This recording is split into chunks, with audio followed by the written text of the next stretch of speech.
I hope it sells. What's going on, YouTube? This is your boy, like one half Enduro, and this is a random LBC talk thing, quick, fast.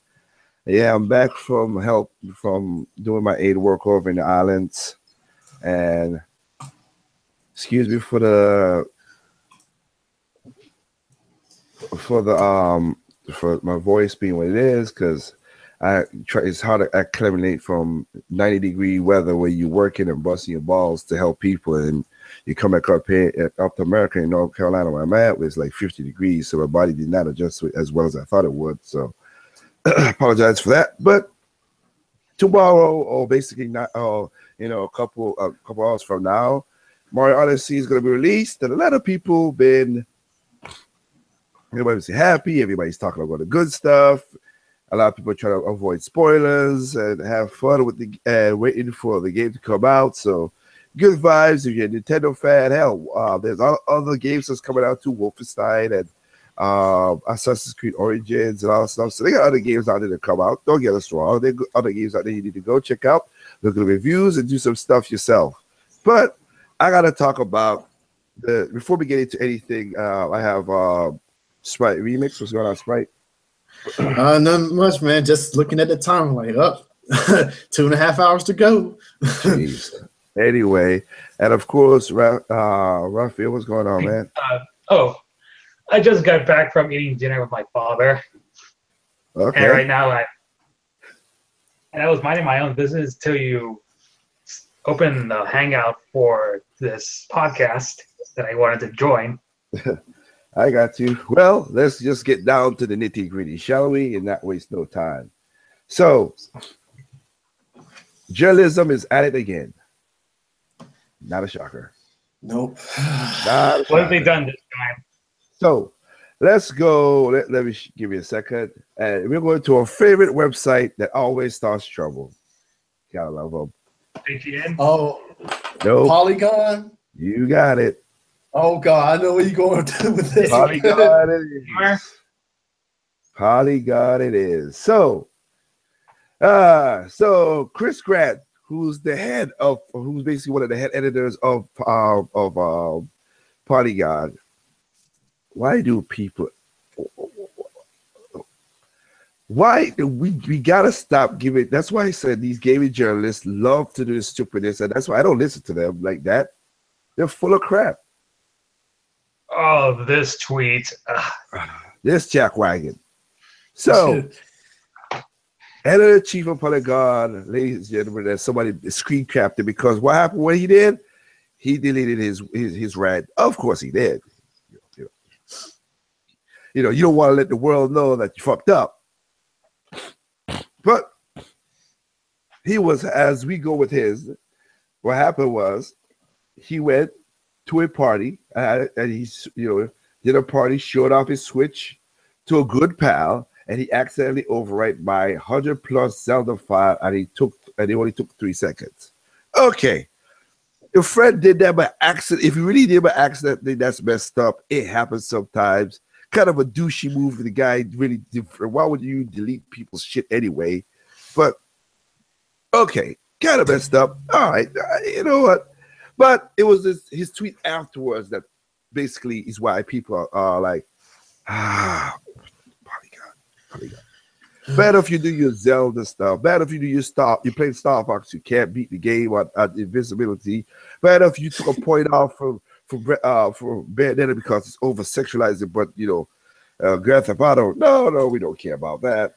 Codename Steam can't beat the boss. I mean, just horrible. Don't forget the whole Doom controversy. Yep. There was this point.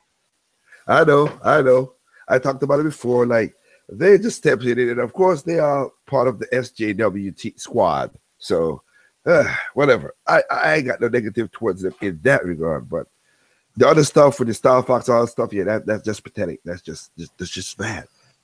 But let's read what he said afterwards, which why a lot of people got irate about this thing. His thing was, no exaggeration, when I say this Zelda dropped from the top 3 for me this year to not rank it at all, Nintendo is straight up delinquent. What? What I got to do with Nintendo? Yeah, I mean, it was you and your friend's fault this ever happened. Oh yeah, it gets better from there though. Keep reading though. The Switch is an amazing console, marred by a dinosaur of a company refusing to honor its old customers. You erased the shit. You forgot they couldn't beat Star Fox Zero. No, I know that. I said all that up at the beginning. They couldn't get through that first level, even though they had like the press button to win mode. I already talked about that, River Fox. I already said that again, but we're just going to the man's tweet. The man's like, this amazing. So Nintendo's barred by the dinosaur company refusing to honor its customers. What are you talking about? Well, the thing is like, okay, I'm presuming this guy has been gaming for a while, just by GP of him being editor-in-chief at Polygon. He's probably been gaming for a while.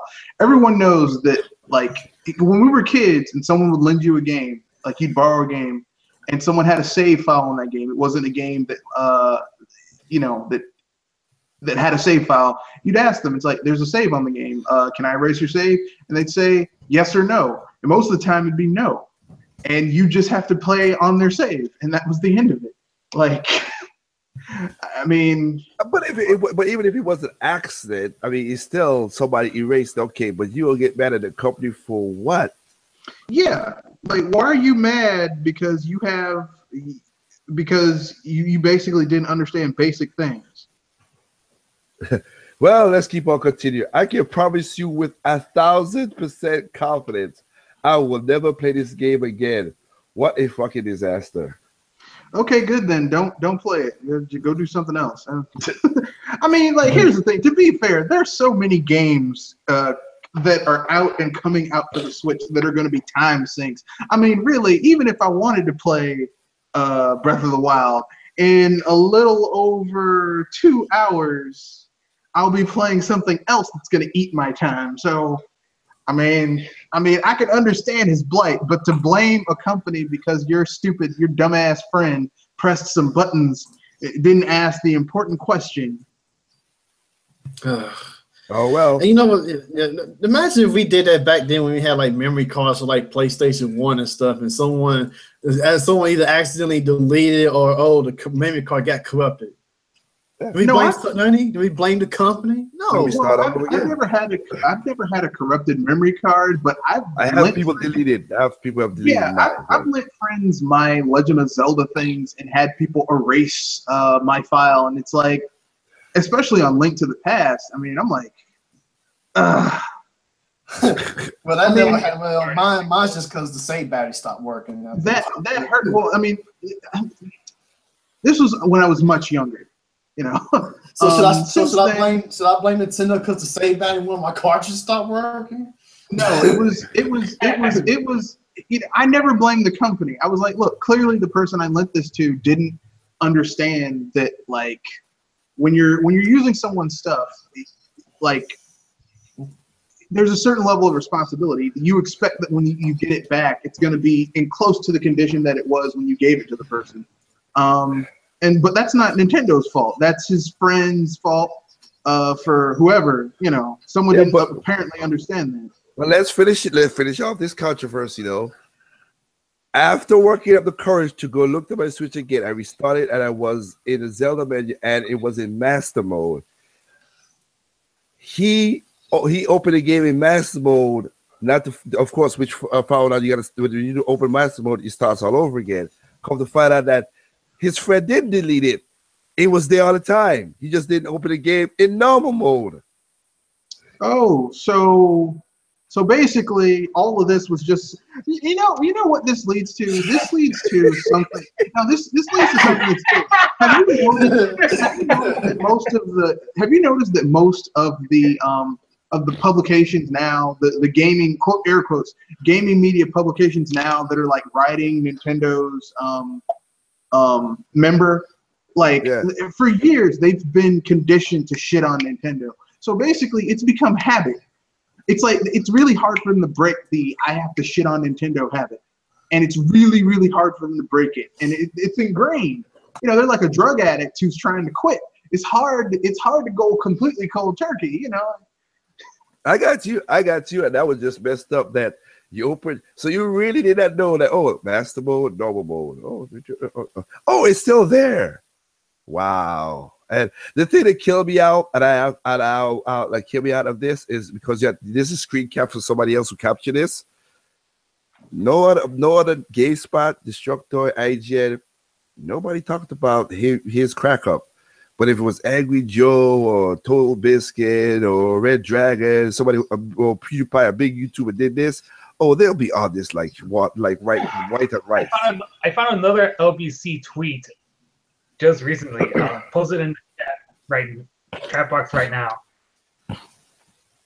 But my thing is, these guys don't call out themselves when they mess up. That's the part that always kills me. You're right about that, but let's keep it real. Most of these people aren't real journalists. They didn't go to school for journalism.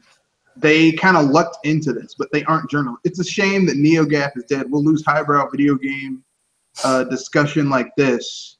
Your sarcasm is too strong, Red. Come on now. No, that's the dude. I mean, it's a little too small for me to see what the guy's talking about. Persona 5 requirement. This one's about Persona 5. Wait. Well, I mean, it is a Persona game. I mean, Persona 5 is not gonna come. Is coming to the not Persona 5. Oh, shit. God dang it! You mean Shin Megami Tensei? No, it's coming to the Switch. It was, well, some people were like, well, Shin Megami Tensei 5 is coming to the Switch, and people were like, well, why is it coming to the Switch? Well, it's a couple of reasons, really. Most of the Shin Megami Tensei games have come to Nintendo platform. Well, most of them have been. The first Shin Megami Tensei, the second Shin Megami Tensei were on the SNES, well, the Super Famicom, because it never came to the US. And then the third game, I believe, was on the PlayStation. And then the fourth game was on the 3DS. So I mean, most of them have been on Nintendo platforms. That's where the audience is. Yeah. Hasn't Persona always been on PlayStation? Somebody. No, Persona is a spin-off from Shin Megami Tensei. Persona is more popular because it got casualized, because it's easier to get into. Because Shin Megami Tensei is hard. I mean, it is an RPG that, well, it holds you down and kicks you in the nuts. It's not. But I'm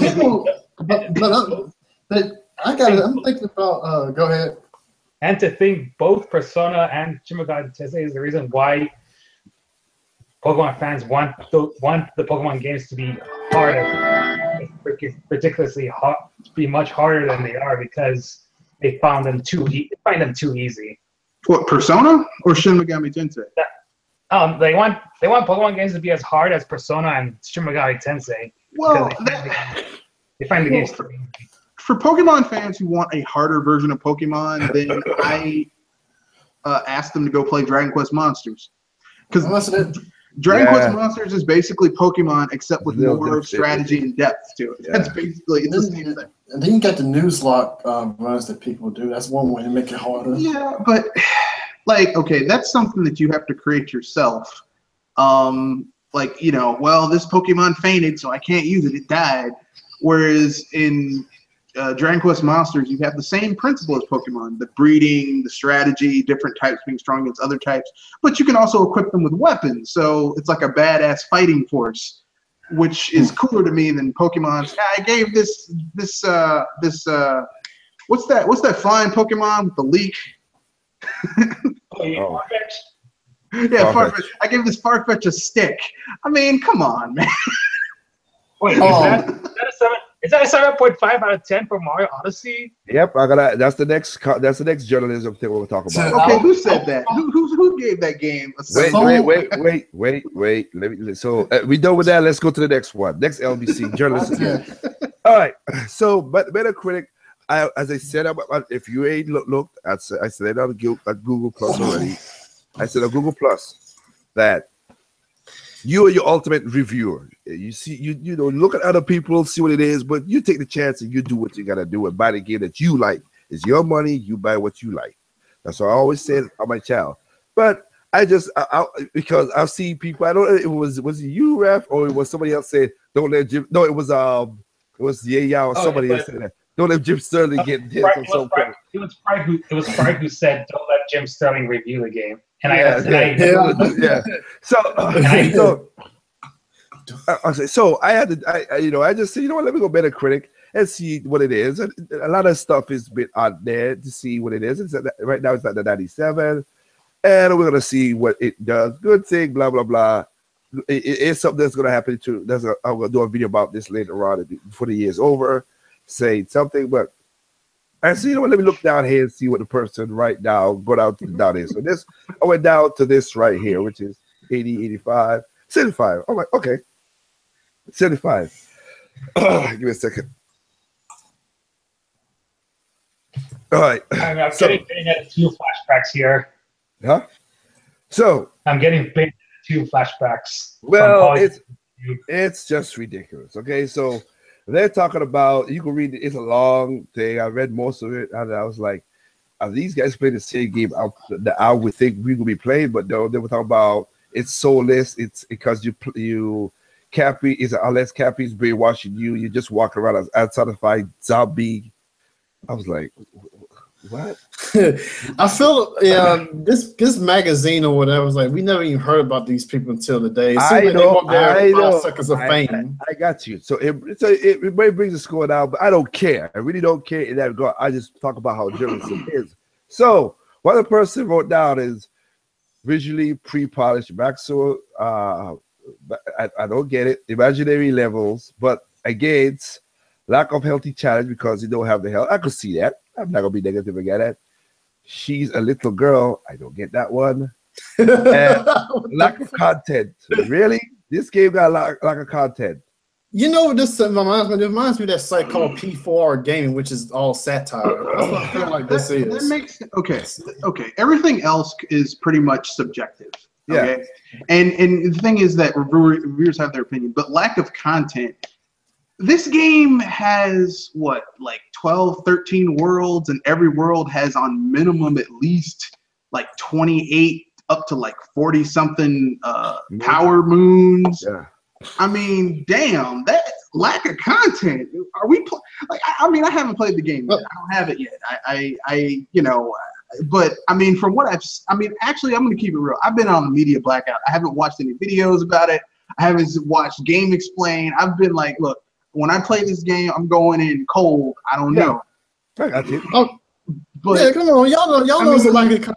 Y'all know it's a lack of content. Street Fighter 5 got more content. What y'all talking about? But here's the thing: we've all been playing Mario games for years, and even back in the day, except for maybe the first Mario game for the NES, could you say a Mario game had a lack of content? And I'm giving the first one a pass because it was the first one. Super Mario Brothers was the first one, and the template hadn't been created yet. But ever since then, they had lots of content in those games. So, I mean, if it was Mario Run they were reviewing, maybe they were reviewing Mario Run. They thought it was the new Mario game. They were reviewing Mario. No, you know that because I'm looking at it's Odyssey. Don't even play that. I don't know. But I like how one, and I did search this, but I'm just I didn't like the first comment which had me laughing, and it is in Spanish. Go back. The cons. Did it say little girl or something? Yeah, just told you she's a little girl. I mean, I don't know. Maybe the guy is as a father, and I don't know. No, maybe the guy is kind of upset that Mario's got this like almost semi-romantic relationship with Peach, and she does look kind of like a little girl. And the person's like, well, hell, I mean, this is dumb because he saw Pauline. I'd be going with her because at least she looks like a grown-ass woman. But maybe that's their thing, but I'm projecting. I don't know. Yeah, we don't know. Okay. Maybe this is a joke. Maybe it's a joke cast. You ever think of that? Maybe it gotta be. Because here's the one that killed me. So I like how basically this is Spanish. You could translate it out. But I mean, Raphael, maybe you could translate it out for us. Because I could read it, but I'm just saying. When let's see, 4-5 at it got cropped out. Can't read it right. All right. Por favor, ¿qué clase de criterio tiene esta página de mierda que inclusive está dentro de Metacritic? Sé muy bien que lo hicieron para llamar la atención, porque la página es tan basura que se trabaja constantemente, pero venga, ganar popularidad así vale la pena.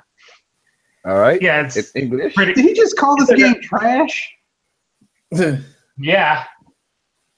I'm gonna keep it real, folks. I'm not good at translating Spanish, but when I hear it, like I'm not good at doing English to Spanish, but when I hear Spanish, I'm very good at doing Spanish to English. And I'm like, did this guy just call the game trash? Has this guy played a Mario game before? I mean, he's gonna feel really bad when he gets Game of the Year. Well, listen, he's talking because a reviewer said that. So that's what I'm saying. He's gonna feel really bad later on when like multiple publications call this game Game of the Year, either this or Breath of the Wild. Yep. Hey, so Raphael, so can you explain for the people out there now English? Yep. You're welcome. Huh? You're welcome. No, translate what he said. Raphael. So basically, it is they gave Ponyland 100 out of 100, which is I was like, what? You gave that kind of game 100? Wow. Okay. What game was it? Polyland. Toyland. Ponyland. Pony. I don't even know what that is. I've never even heard of it. It's a mobile that game. This has got to be a troll cast. This has got to be a troll review. That's what I'm thinking. Like, I think it's like P4 gaming site, which is just all satire. No, I think this is someone who deliberately made a negative cast so they want to tank it. Because, like I said, the media has spent, while the Wii U was out and before the Wii U, during the Wii and the Wii U, people made bank shitting on Nintendo. Yeah. And now they're it's getting more and more untrendy to shit on Nintendo now. And I mean, it's like, because they have a product that's selling, they have a product that's hot. Like people aren't to the point where they're offering favors for Switches, but I'm pretty sure if it might get to that point eventually. Knock on wood, it doesn't.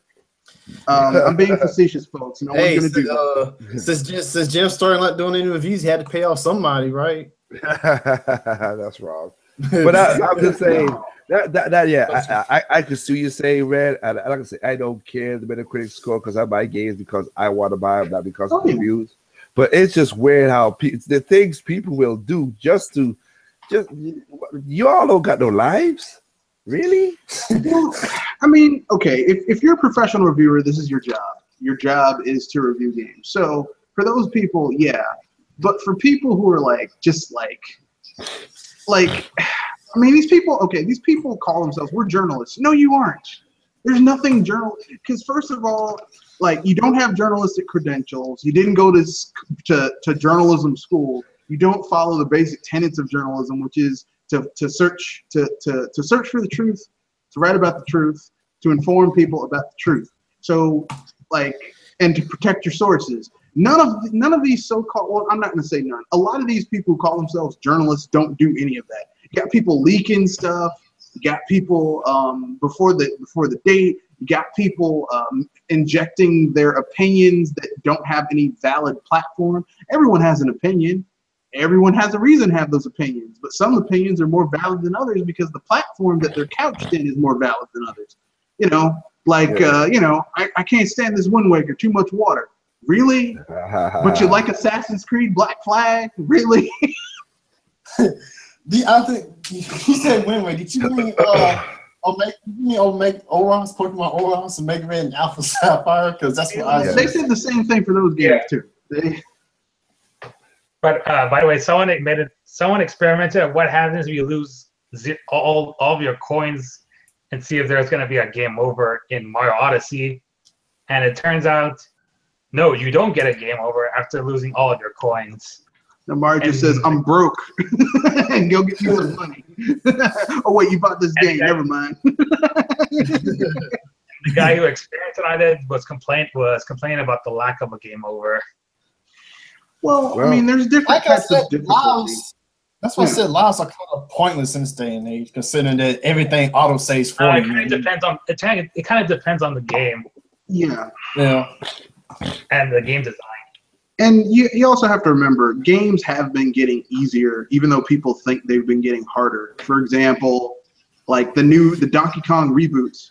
Like, you had a health bar in those games. In the original Donkey Kong countries, His lives. it was one hit. One hit and you were gone. And if you like, it was basically like your partner Kong was basically like Yoshi in Super Mario World, where you could take that extra hit, but you lose that Kong. But you were one hit, and people were like, this is hard. Really, it's a little bit easier. Really. But I'm not to spoil nothing for nobody. Do not go into this game thinking it's easy, please, because once you get to the part of the game and the post game, it's gonna kick your ass. Well, I mean, Nintendo's been doing that for years. Almost every game has had a Rainbow Road. That's my point. Wasn't Super Mario World supposed to be one of the easiest Mario games out there? Yet it's still until you get to Special World. Well, yeah. I'm gonna keep it real. Every Mario game still kicks my ass. Well, no, every Mario game has really good a really good difficulty curve. Because basically, like, if you take if you look at what you're doing at the end of a Mario game versus what you were doing in the beginning of the game, you can, like, if you had no knowledge of how you got to that skill level, and someone showed you what people at the end of the game would be doing, you would be like, there's no way I could do that.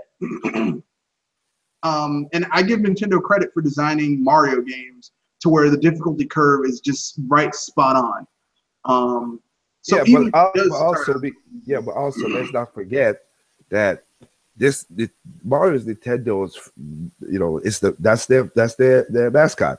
Yeah, and more people buy Mario games. So you got to also ease in the kids. You got to do that. I mean, people, because it's the most recognized name in gaming.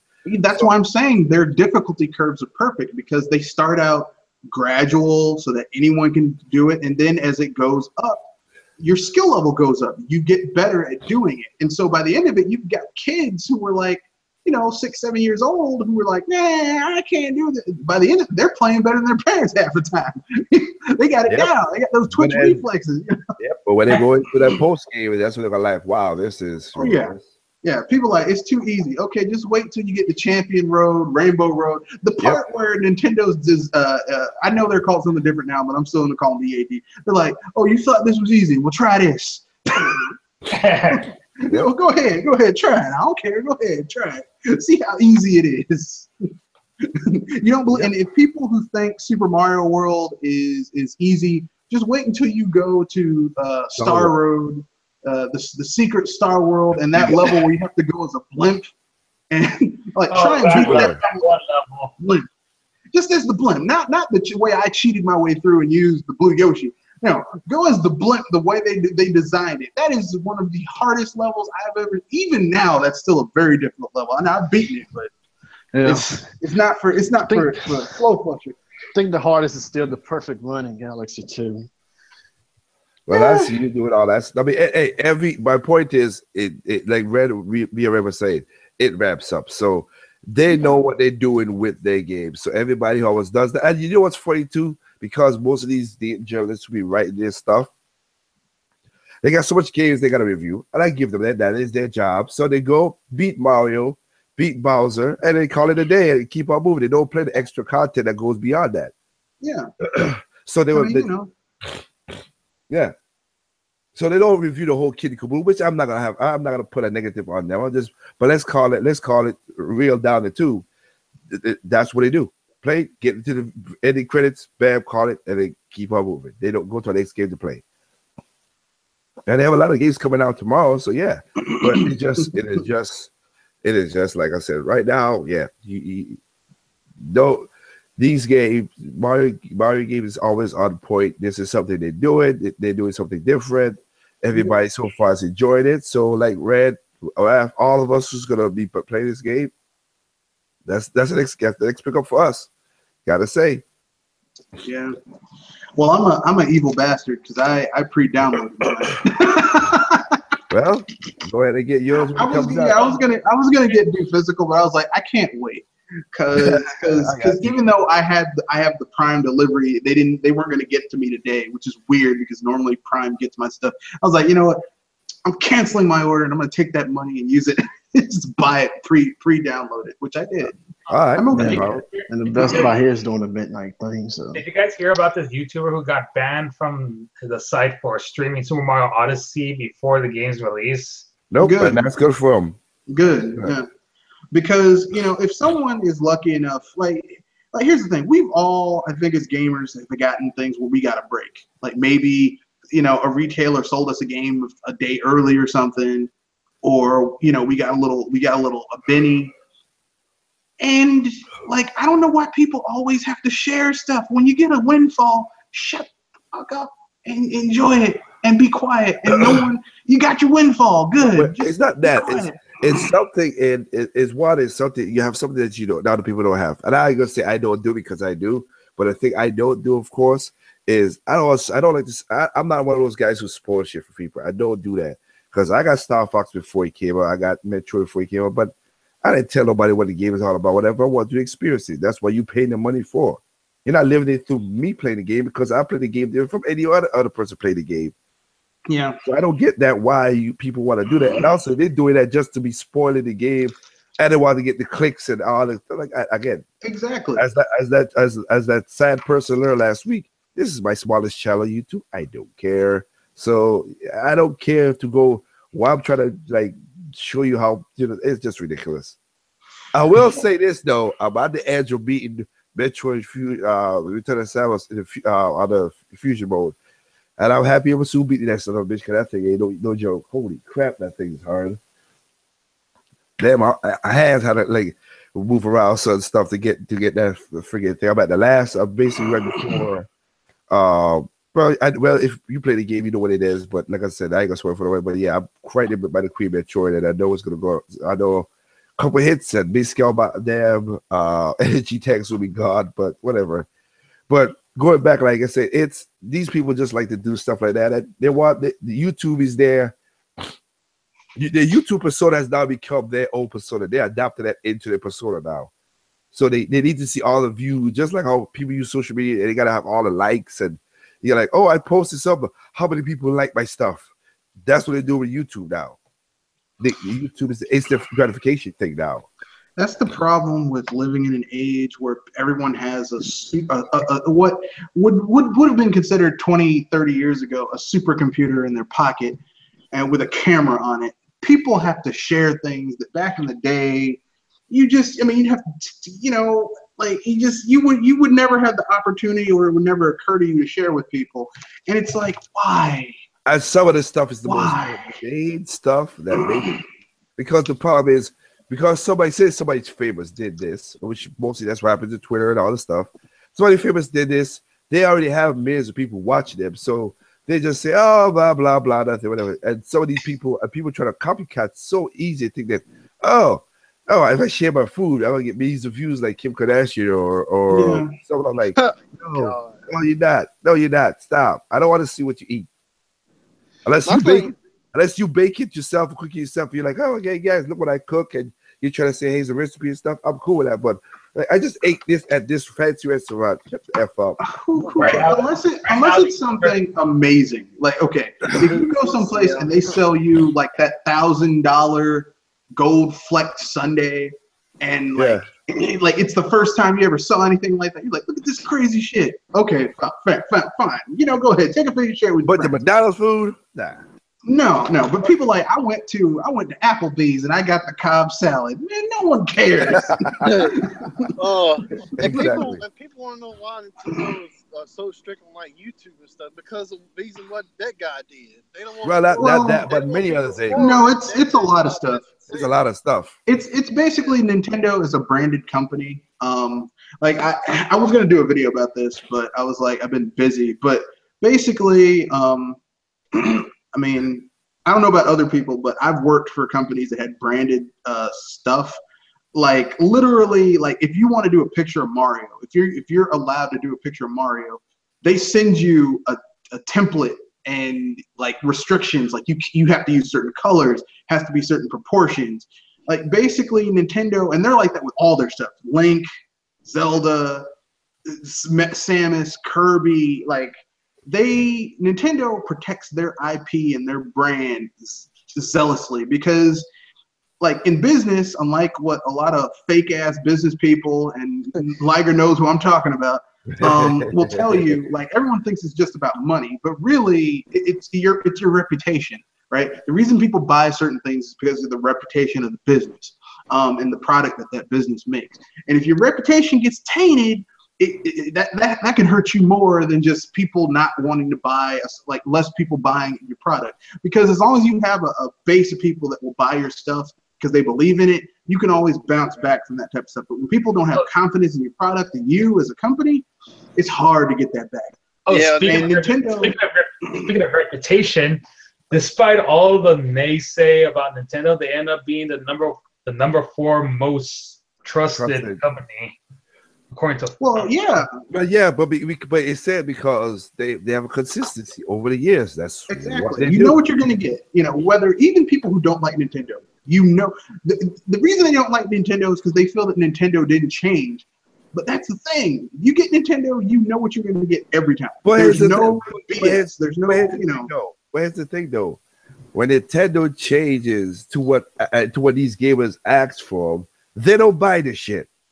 Yeah. A la GameCube, a la Wii U, and all the stuff. Yep. No, not Wii. Nintendo they went their way. Every time Nintendo when Nintendo's be Nintendo, that's they when do very well. They do very well. Yeah. When Nintendo's being themselves, they're like, fuck y'all. That's when Nintendo's selling it, because everybody was like, oh, HD, we want HD. PlayStation 3 came out, Xbox 360 came out. Nintendo was like, there's not enough HD TVs in America and not in Japan either. We don't need it. You don't need high graphics to do blah blah blah. Bam, they went there. Yep. We stole like crazy. Yep. And then like my thing is, like, people always so quick to be like, oh, this that Nintendo because I can't get no money out of them from YouTube and this that. But it's funny, no one brings up ESPN Sports or no. I did, and I did it many times. And I was happy to find out when Jim Sterling did that thing. I was like, see, a second time Jim is proving me right, because he talked about with the WWE thing and he had to stop it. But that's not just like ESPN. All of them monetize videos. Okay, yeah. Sony does it, EA does it, Ubisoft does it. If you stream their content, they have the right, and the algorithm will tends to copyright strike it. And listen, if YouTube is how you make money, you know, God bless you. I'm not gonna knock someone's hustle, but nope. Yeah. But you know what? You gotta be within the laws. You just gotta be. You know the rules. You gotta know the rules. Yeah. And I'm sorry. People seem to forget that Sony at one point almost trademarked Let's Play. Well, they tried to. They were going to, until someone was like, "That's the stupid." Well, Sony was gonna copyright something else, like some general word. The people who tried, no, you're right. It was Let's Play. I'm thinking of the Fine brothers who tried to copyright React videos. Like, well, if you do a React video, you need to give us a cut because we created the React video, but they didn't, because people have been doing React brothers before the Fine brothers had ever been on YouTube. Yep. Yeah. It's hilarious. Didn't Nintendo try to trademark Remote, but couldn't because Remote is such a No, you could. I don't think that was a problem because of the remote. Because you could trademark stuff with the same word, but yeah, the Wii was part of it. I think it was something else. I don't think it was that. Yeah, it wasn't Wii mode. It was something else. I mean, but here's the thing: Nintendo will be fine. Okay, business-wise, they'll be fine. They're always fine, so we ain't gotta worry about that. I'm good with that. I'm good with that. Look. The thing that killed me about it, and I've seen somebody ask this question before, and they were saying, now that Nintendo Switch is popular, can we stop the Civil War? Ain't gonna never end. Ain't gonna never end. Because they're still gonna find other shit to bitch about that's not a real issue. And also, when the Switch died down in its popularity, which it will, people gonna start saying, "Oh, that shitty console, blah." They're gonna start saying, It wasn't "Oh, that good anyway." Yeah. Yeah, that. I've been seeing human that, nature. seeing it now. Like, oh, will the Switch continue to be successful next year? I'm like, it doesn't matter. There's a lot of fortune tellers on YouTube. Let's just put it that way. Look, well, they're not fortune tellers because they're basically like Miss Cleo, which we know Miss Cleo was a fraud. Call me now, your fake ass to make it. Come here, honey. Is your boyfriend always going out smelling like another woman? Yeah, he's cheating on you, honey. Really? You couldn't figure that one out, Sherlock. Exactly. So let's not play that. Look, it's going to happen. We know. Yeah. I know that. But the thing that killed me about it is like, come on, man. It's like I'm not gonna be surprised because people say, but you know, it's funny. People, a game that just came out that I played, a Red put on his channel and played, Sprite has played. I played and I enjoyed that game, but it proves again that stupid argument when we talk about the whole power stuff. Cuphead ain't no friggin' power. It was a great game, great art style, and a great design. Yep. The idea, it always is to make a great game. You have to have a great idea. Power is a tool, is not needed for it. Because you see the specs for Cuphead on PC, the minimum specs is nothing. Yeah, you could play Cuphead on practically anything. Maybe even old computers from like 5 or 6. Well, hell, the graphics cards for those things was back in 2008. Yep. So I mean, like here's the thing. People who are gonna look, the people are gonna talk shit about the company anyway because it doesn't matter. And you know, listen, and even when the Switch begins to slow down in sales, as long as Nintendo can turn a profit off of it using their software, which they will, because at this point Nintendo's like, look, this is the Switch train. We're going full steam ahead. Get on board or get the hell out the way. If you don't get out the way, we will run your ass down. and keep on going too. Exactly.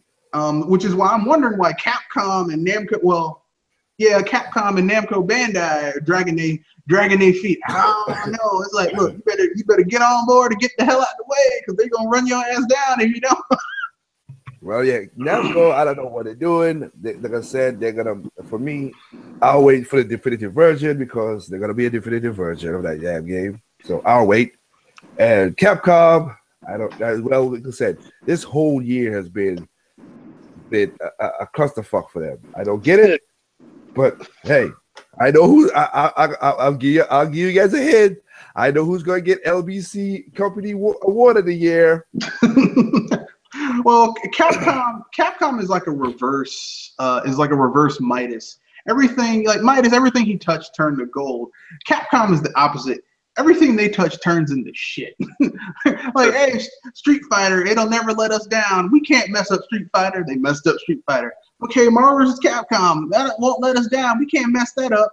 And that did worse than Street Fighter 5. And is it just me, or is Capcom trying to start their own cinematic universe with Street Fighter connecting with Final Fight, Strider? Street Fighter has always connected with Final Fight. Yeah, it's just the Alpha game. It's the same. Well, no, before then, it's Street Fighter and Final Fight are in the same universe. Yeah, they are. As is Captain Commando and as is Captain Commando.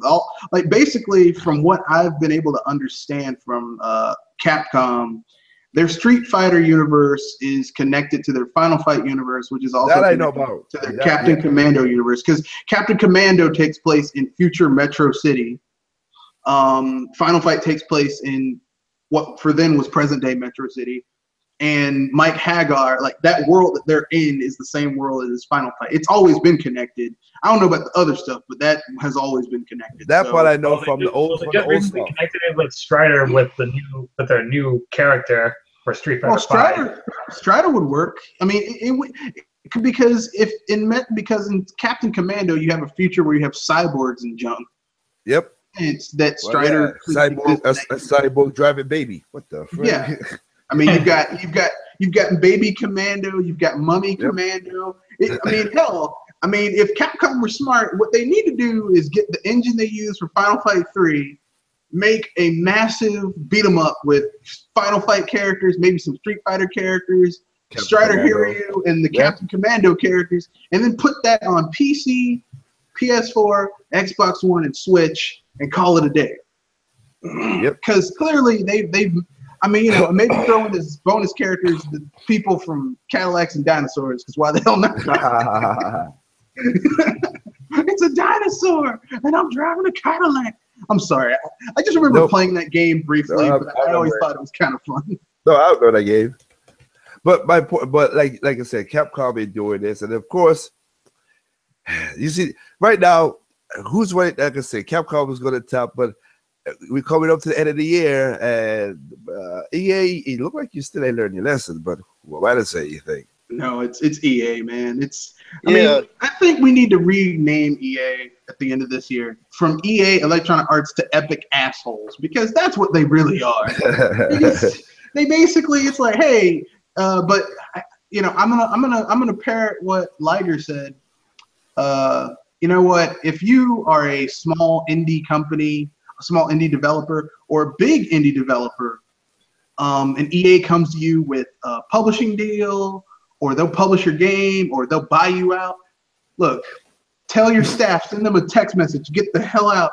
I gotta go to the bathroom and smash your computers, jump out the window, and run away. Just run as far. We'll meet you at the backup studio, because EA destroys shit. EA basically is Unicron. Yeah, they take things that should be awesome and destroy them. It's ridiculous. And here's the thing, even things that they help publish, they destroy, like Psychonauts. There's no reason why that game bombed, because it's a good game. But you know who published Psychonauts? EA. Well, it should be the same way with like I said, I bought a game and I played. Like I said, even though I don't like the company, if a good game is a good game, I'll play it. I'm not gonna say I'm that kind of skittish at that, but I did bought what's the other one? The game that came out from the Radio Dawn, the other studio with the robots there. Shit. Zero Dawn, Horizon Zero Dawn. No. I think I got a studio mixed up. My fault.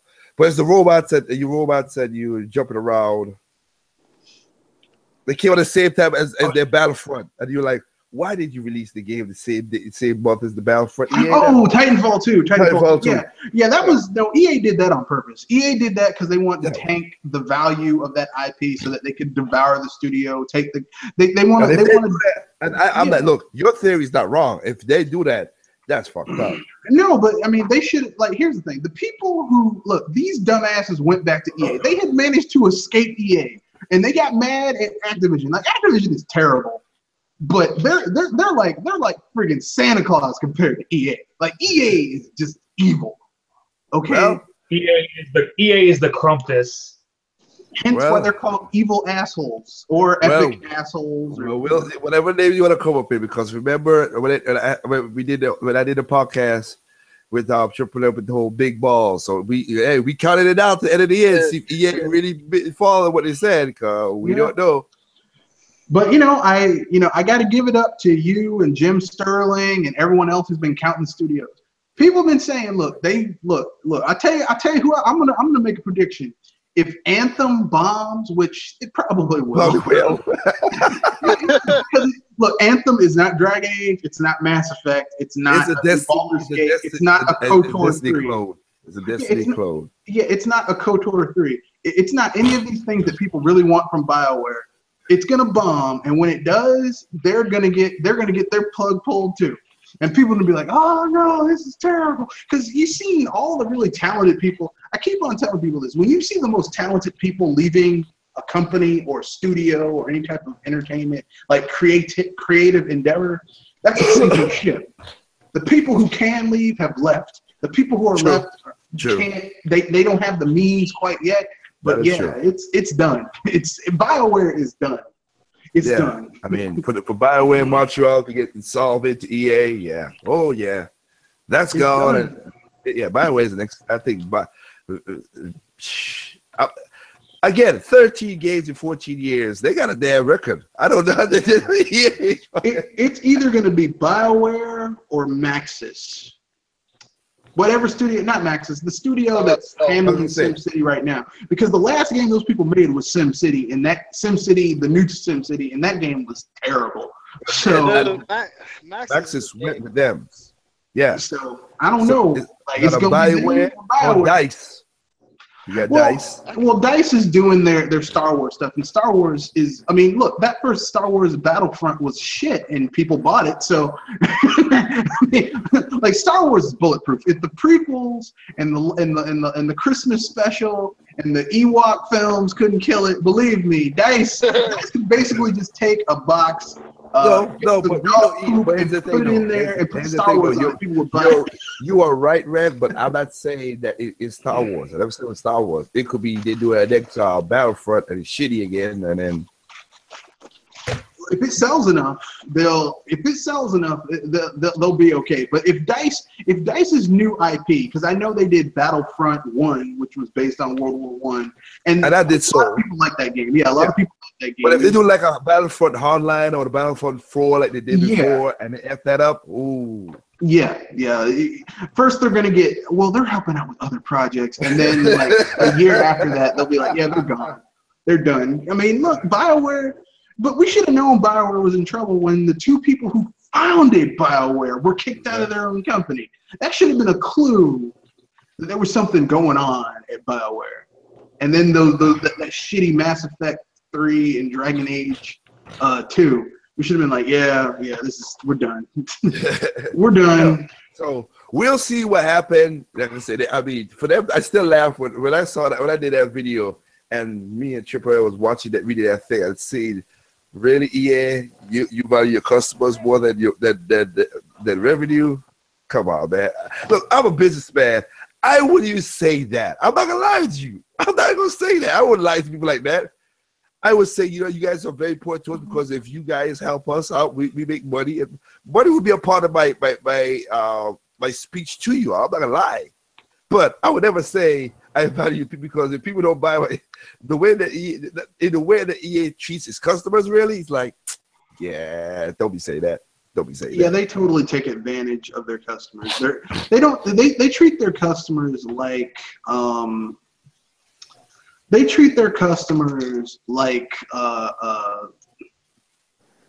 sheep. No, like a cow. Like a cow that is like it's given all the milk it can. I was gonna say that. I'm sorry, I just had to. I was gonna say you just keep on milk. Like, you're gonna pull the udder. Giving out powdered milk. Exactly. And now it's just dust. You're gonna pull out the udder. You squeeze it. Keep on milk. Yeah, just puff, and you keep on. Yeah, we get more. That's EA, and like EA. Okay, look, I will never say that EA doesn't know how to make money. They do know how to make money. But when it comes to nurturing IPs so that they can continue to keep talent, they can't do it. And here's the thing, like indies are getting smart. EA can only keep this business model up for the next 5 or 10 years. 5, like in 10 years is a very liberal estimate. I'm thinking more like 5, but probably less than 5, because the thing is like, I mean, they've got FIFA, like their highest selling things are FIFA and Madden. That's it. Like their other stuff makes money, but they have to nickel and dime you with microtransactions. So at a point, like people are going to get tired. I mean, you see what's happening in Japan. People are going to do that in other places as well. And because Japan is the dog and the rest of us are the tail, and the dog is wagging the tail. What they do, the trend that Japan does, the rest of the gaming world tends to follow about 5-10 years after the fact. So basically, I mean, if EA can't get their stuff together and know how to nurture IPs, I mean, hell, when Activision can nurture an IP better than you can, that's a problem. Yeah, well, we'll see. We will see what will happen, because this is whatever. But like I said, EA, I'm seriously, I'm saying, you know what? That's what you guys want to do. You do what it is. At the end of the year, like I said, I just want to see what you're gonna do with that. But another thing too, we gotta finish up is, like I said, remember all these YouTubers who talk all these facts and numbers and all this stuff. Of course, they barely talk the real numbers, which is always the part that pisses me off the most. And again, like Red Fox just brought up, the only reason I I have no problem watching Jim study other people because they're different views from mine. I like because sometimes they are correct. And Jim Study did a good one. He always on the whole microtransactions and all that stuff. And I watch his videos. I like those videos when he gets like that. Now when he does his stuff and I gotta call him out of it, it's just like this. Including like I said, including the one way, but like I was talking about with the WWE thing. I'm like, because every time I did it to Terrell, I gave her all the other people's like they talk about the 10. I'm like, play NFL, show NFL game on your channel. Show WWE on your channel. Show NBA. Show LBL. Show those on your channel and see if you don't get copyright strike. If you don't, then I could say you could go ahead and tell Nintendo get the F off.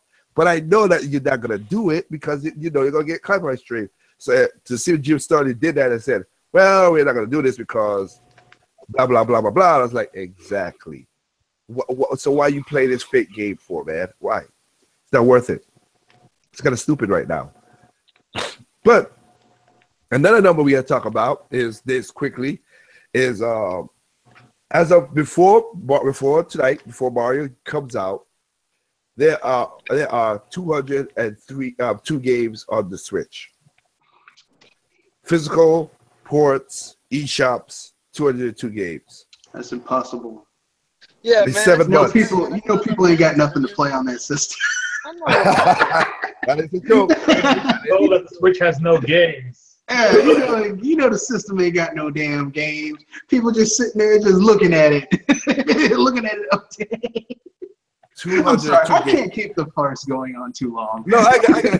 I know. But that's the funny part when I'm like, oh, people, there's no games. Like, okay, you telling me you can't find games between 200 of those games. And I can tell you right now, I have over 50 games on my Switch. 15 Yep. games. Most of them are indies. I'll say that. Go ahead, sorry. This is the first system that I can say legitimately in the first year that hasn't really had a drought. Because even when games weren't dropping, there were games that had lots of like gameplay, game time value. Like Breath of the Wild, if you got that at launch with the Switch, I know people that haven't even beaten that game yet. They play it, they haven't beaten it. Then you got Mario Kart Super Deluxe. That's a lot of content right there. And then you got ARMS. Then you got Splatoon. That's time wasted. Yeah, $100. I finally got around to the being the single player. You got Fire. You got Fire Emblem Warriors. That's a time-intensive game. Then you got Mario dropping, and then the month after next, you got Xenoblade 2, and that's a JRPG from the JRPG people. So, if someone comes up to you and they say, I have nothing to play and I have a Switch, slap the shit out of them. I feel like we should have one of those, be like, memes from Futurama, not to these people. Not sure if being true, I'm just stupid. No, seriously. If someone tells you they have nothing to play on the Switch with some of the and I haven't even talked about the Neo Geo games, the indie games. Yep. Like I'm just talking about the big, huge Nintendo hard hitters that have. I look at a game, a very small game, for $5, and I enjoyed it. Kimiko. Now they're working on Kimiko 2 because it sold 150,000 on the Switch. Awesome. But that's what happens when you can keep your budgets under control. Like exactly. Everyone's like, "Oh no, man, we can't make a lot of money because blah blah blah." No. No one told you guys I wanted to see the pores on a dude's face. No one told you. Exactly. That's kind of gay, actually. For people to listen. Okay, if you're playing a game where L.A. Noire is a game where photorealistic graphics actually is part of the game because you have to interrogate people and look at their facial reactions, stuff like that. That makes sense. But not every game needs photo. Like I don't need Final Fantasy to look real. It's a fantasy game. I wanted to look, not real because it's supposed to be otherworldly and ethereal. It's not supposed to be grounded. Yep. The same applies to fantasy movies where where the creatures don't look cartoonish and instead look hyper realistic. Yeah, that makes no sense. But I mean, like I said, there's tons of games coming out for this system. So if you don't have access to games, all I can say is if you own a Switch and you say I have nothing to play for, my Gatorade bottle. No. If you seriously say you own a Switch and you don't have any, it's just like when people said they own a Wii U and after the first year they didn't have anything to play. I'm like, no, there's no way you don't have anything to play because there's stuff. Okay, the first year, no, but after the first year, there was tons of stuff to play on the system. So I guess these same people are waiting for like the Netflix and stuff so they can just use the system for Netflix. No, look, here's the thing. I'm not going to get mad at people that want to use the Switch for Netflix because, like I said, I mean, look, it's designed to be. It's a portable console. It's designed to be portable, and it's also a home console. It would be cool if, like, you have a cafe near you that has free Wi-Fi. You sit down, you're like, yeah, I'm gonna eat. I'm gonna chill out here while someone works on my house or does something, and I'm gonna sit here and watch a little bit of Daredevil while I wait. That's a nice little feature. It's not the primary feature it's there for though. It's there to play games.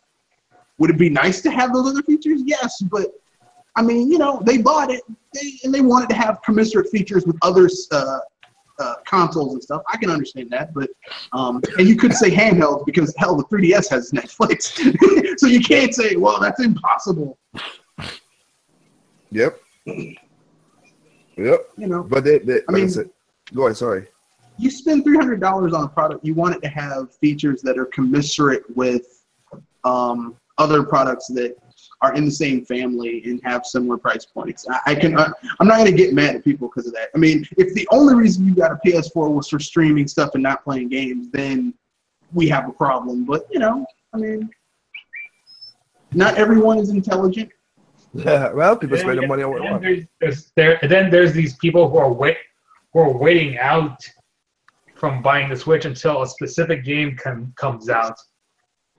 Yeah, those are the Wii U people. They're like, I'm not gonna get this until this game comes out. I'm not gonna get this. Well, then you'll never get the damn system. So whatever. Well, I hate for the people that's waiting to get a Switch for Mother 3. Then like they're gonna be waiting a long time. Like for example, because I know some Pokemon fans who would not buy a Wii U until Pokemon Tournament was announced for the Wii U. Well, so now that's an oddly specific game to be waiting for, though. It's because they only buy a Wii U game if there's a Pokemon game available. I mean, it was going to come on Wii U at some point. It wasn't going to just be strictly arcade. That's still oddly specific, though. Yep. But again, I mean, because the thing is that there's so many systems that didn't get quality Pokemon games. Like the Wii got like Pokemon Rancher and stuff like that. Yeah, that was kind of. I mean, like I wouldn't get a Wii just for that game. I would be insulted if someone said the reason I got a Wii was because of Pokemon Rancher. Really, all the awesome games on that system, and you got it for a glorified Pokemon box and transfer device. Wow, you sir are a genius. Actually, I'm being facetious on that one. I would have liked another Pokemon Coliseum, but You know what, man? I gotta disagree with you on that one. You don't like the story? Yeah. Oh, I thought you said Stadium. I said Coliseum. I'm gonna keep it real. If Nintendo were to make another Pokemon Coliseum game, like actually put some real RPG-ness behind it and a story, because see, here's the thing: there are other stories in the Pokemon universe that would be really cool. Like if you played as the Pokemon police. And it would make sense if you were the Pokemon police. You could snatch people's Pokemon that were being misused and stuff, like confiscate them, and because here's the thing. After I saw Pokemon Origins, those little side stories, like the one where Lance, and his Dragonite, which is one of the derpiest looking Pokemon in the series, but in that anime, in the Origins anime, that Dragonite was fucking shit up. That Dragonite was kicking down doors and burning up people. I was like, damn, that was in the game. I want that type of Pokemon, and I'll be like, okay, that's what. I had a bit more respect for Dragonite after that short. Derpy bastard. Sorry, he looks so derpy though. Yeah. Well, I have to say something, but going back to like the number of games and stuff that we were talking about, like, is a lot of games out there that, and also I love how a lot of indie games, devs came out and said, "Hey, we sold the most of our games on Switch." Yeah, look Yeah, at but we knew Shovel that. Knight came out in 2014, and the best version and the most sold version was on Switch, which I still need Well, that DLC. I won't go that far. I will say the most sold versions are Nintendo consoles. Like if you combine the 3DS, the Wii U, and now the Switch, it's hands down. I think. No, they came up with a tweet saying that. Really? That's the highest one. This is the Switch. Damn. Yeah. Well, They came out there's saying- one thing we can say. Nintendo made money on Shovel Knight. What you say they got Amiibo? Huh? Well, that makes sense. That makes sense. Well, I mean, like this kind of leads to people who are like, well, Sony is publishing this game on the Switch. Well, I mean, they're publishing it for the company because they have the leverage to publish it on multiple things. But really, I wouldn't be surprised if the highest selling platform for Tiny Metal, which, let's keep it real, is the spiritual successor to Advance Wars. Uh-huh. Yeah. It wouldn't surprise me that the games that the highest selling version of that game Selling version is on Switch. I feel like that's On the Switch, I feel yeah. like that's gonna become a trend. Like it's always gonna be special successes, like Fast RMX is kind of like F-Zero. So are we gonna get a special successor to Golden Sun? Hope so. I would like to I would- see it, but I mean, Yeah, I ain't don't gonna know. say it. I would like to see too. I would rather Anything just is have possible. Camelot just make another Golden Sun. Yeah. Well, I was gonna say the people for you got the Studio for Cubicle said Switch did them good. Of course, you got integrates to the same thing for their games. Of course, so you add on to Yacht Club. Way Forward is also saying it too as well. People who did the developers who did Wonder Boy said the same thing too as well. Like they're like. And right now, SAK is basically praising the Nintendo right now because they're dusting out. They really put it on the Switch. Put it on the Switch. Let's see if they can buy this shit because they're buying all this crap. And I'm like, hell yeah. The old stuff that no one. Well, I mean, to be All that fair, like I've people been love putting them. hours I'm just in, saying. I do not think for a minute. I'm not gonna lie. This is me. This is pure conjecture, but. I guarantee you, SNK was like, we're gonna put this on the Switch, it's a portable console. A lot of people in Japan say they like these kind of games because most of these are arcade straight up ports. Like, let's put it on this weapon. And when they saw that, like, people are buying this shit. Oh shit! Open up the vault! Open up the fucking vault! Let's go! Let's go! Let's go! well, I I'm mean, just putting hours in Metal Slug X trying to maintain that top 10 score. And them Japanese players, man. I know for sure they have at least about 20 or 25 games on the Switch itself. you know what? I think that's a fair assessment. Huh? I said that's a fair assessment. They have been I- releasing a lot of games on the system. That new, I have about 5 of them myself, and I enjoy playing them all over again. What Heroes, cover of course the Smurfs and Sprite knows that we played a lot, like stuff like that. I mean, they're just been they were surprised that people are buying because some of those when they're not a big game coming out and you go to the Nintendo eShop, some of those Neo Geo Classic games. SNK, those games are up in the top 5. Yeah. People That's are not buying even I wonder if they will do. the arcade archives. I mean, for like the Nintendo stuff, that's coming. Oh, just are we gonna talk about the GameCube adapter now being compatible with the Switch? Oh, not Maybe compatible. that Can I pull it back? No, they didn't. You had. I don't even know, and I don't really care. No, it's still in 4.01 firmware. I got you. And if they did that, we know what they're gonna do. That means they're gonna do a Smash Brothers Deluxe, Oh, and that's No, it could be where's GameCube Virtual Melee Console HD? releases.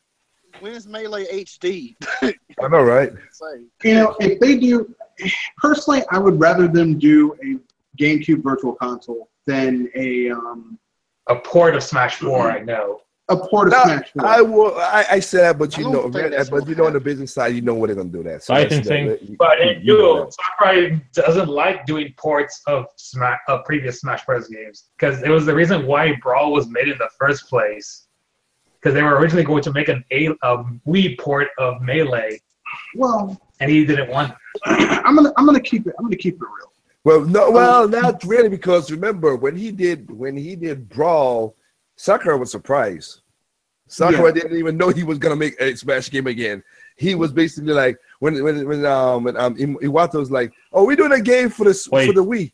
He's like, "What?" With Brawl or Four? But Iwata also said if Sakurai declined to make another Smash game, that they're gonna port Melee for the Wii. I'm not saying but that post to my point when he announced when Iwata announced that they're doing a game they're doing a ball for a Smash Bros for the Wii. Sakurai was like, I did not know we'd be doing this. What the hell? Where is this coming from? Yeah, I'm gonna keep it real. Like they might do a Brawl. Well, they ain't gonna do a Brawl. They're gonna do a Smash 4. I mean, not a Brawl. They might do a Smash 4 port, or this could be for the GameCube Virtual Console, or it could. No, I'm not doubting the GameCube Virtual Console because I see all the games you could play. You can play Mario Kart 8 with the controller. You can play with there's some games unlike the Wii. There's some games you can play with the GameCube adaptive controller. You can. That's not just only Smash Brothers. So it's there for anybody who want to play those kind of games. Because again, but I'm thinking that they're gonna do like what it said. They're gonna be a virtual console. They're gonna be game specifics that came for the GameCube that people want to play, of course. But they're gonna be a Smash Deluxe. They're gonna be a Smash Deluxe. I mean, unless they really, really keep it ass tight-lipped. But again, Sakurai said he's working only on one game, his new IP. So I mean, that could be the case. I don't know. Personally, I really don't want okay. I mean, a Smash 4 Deluxe would be a better value than Smash on the Wii was with those shitty Namco Bandai DLC practices. So that would be cool. And I mean, I might double dip on that one because if you added all those shitty DLC prices for Smash on the Wii U, that game was like $150-something. Yeah. With all of the extra DLC that Namco shoveled in there, those bastards. And here's the problem I have with the idea of being a Smash 4 Deluxe, because Sakurai previously mentioned that all versions will share the exact same roster, so no new character additions like the Ice Climbers or the Inklings. Well, I mean, you could say that, but you have to remember they added. I mean, they took out Mewtwo from GameCube to Brawl. They brought him back for Smash 4. So, I mean, I'll just say we don't know until it happens. But yeah. I have a very strong tingling that a Smash 4 Deluxe is going to happen. Yeah, because he wants to make sure that neither the Wii U nor the 3DS version have different characters from one another. Yeah, but this time they don't have to make two versions of the game. It didn't do that. Switch. And it has different stages, but it didn't have different. All the characters was there. Look, here's all they need to do. If they do a Smash 4 Deluxe for the Switch, and it has the subpar single player from the I would say that would be the thing they need to work on. Single player. No, that's what I said. I'm with you. That's the one thing they need to work on if they're gonna do that. Do something a la carte of making the 3DS and that into something different, or have a different single player. But I think they're gonna combine 3DS and Smash and the Wii U version to make what the game is. Yeah, that'll probably be what they'll do. And it's Nintendo. They do what they want to do, but. No, because we know they're gonna. The reason I say that because and not because you're afraid, but 2018 is looking to be a good gaming year with Switch again. But again, they know, fuck third parties. We got to do this shit our goddamn self. Exactly, because they learned their lesson from and I mean, like, here's the thing, like, for the people, for the third parties that are like, we can't make money off of this right now. It's on you. It's your fault. You know, like, you basically, how many times do you have to punch someone in the face before they realize you don't like them? And Nintendo at this point has been punched in the face so many times by third parties. Yeah, because they got punched it's funny. in the face with the SNES, the GameCube, the N64, the Wii to an extent with all those shitty shovelware games, the Wii U. So I think at this point Nintendo's like, you know what, fuck you guys, we're done. No, and I've said that. That's what the funny when people's like. That's why I was laughing when people making all these videos talk about. Again, some will be assholes, some will be clickbaits, and some was being for real too. Talk about, yeah, hey, Nintendo fanboys, you'd be happy that happy for us because we bitch so much that you gave these third party gameplay. I got to this right there. I'm speaking for me right now. I'll say anything. I'll speak for me. Anybody else can speak for themselves. Thank you for bringing. Yeah, you guys gave Wolfenstein and Doom and all that stuff. I got a PC. I don't want that shit. They did. I'm gonna keep it real. Wolfenstein, Doom, and Wolfenstein, Doom, and Skyrim coming to the Switch has nothing to do with these people. No, we know that. The reason those games are coming to the Switch is because at this point, Bethesda's like, we need to make more money off of our IPs. I don't know what happened, but they've been doing a lot of things behind the scenes to make more money. That's why they tried to do that monetized mod shit a year ago on Steam, and now that's why they have the Creation Club now. I just remembered something now that you mentioned Wolfenstein.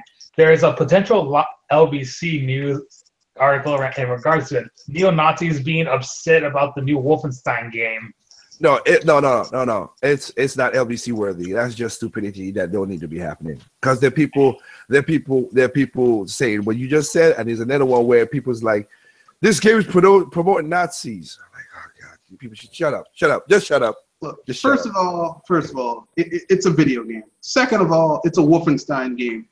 Listen. Do we have to reiterate that Nazis are the only social ideological group that no one should really feel sorry for? Fuck them. They're Nazis. Okay? Yeah. You know, I never watched Indiana Jones The Last Crusade and been like, man, he shot those Nazis down. I feel sorry for them. I was like, fuck them. They're Nazis. No, but I'm just saying that those kind of stuff, those LBCs are not worthy to me. They're just not. Yeah, that's not worth it. That's not worthy to me. Yeah, but, can I ask something? Is Bethesda doing these ports because what they've done recently has really hurt their name and they're just desperate to make money? So much so that they're willing to swallow their pride and put the games on Nintendo? Bethesda?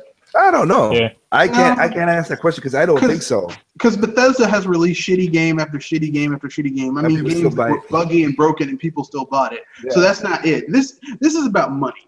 Like basically, like Bethesda has been growing over the last 3 or 4 years. I don't. It's about money, but not in that way. I think maybe that's you're gonna go right. I'm sorry, I didn't mean to cut you off. No, I'm just saying that with Bethesda, because over the last few years, like Bethesda bought like a lot of IPs and bought other studios. They have more overhead now because they're bigger. And before, Bethesda would release one game, and then they kind of get residuals on that game selling because their games are kind of evergreen too. And then they'd work on the next game and release that. And that's how they worked. But now that they're bigger and they have more overhead, they're like, well, shit, we have these games that combine Skyrim and Fallout 4 have 30 million sales. We can make more money off of this. That's why they have Creation Club selling you mods and stuff like that. They want to make more money off of their IP. Nothing wrong with that.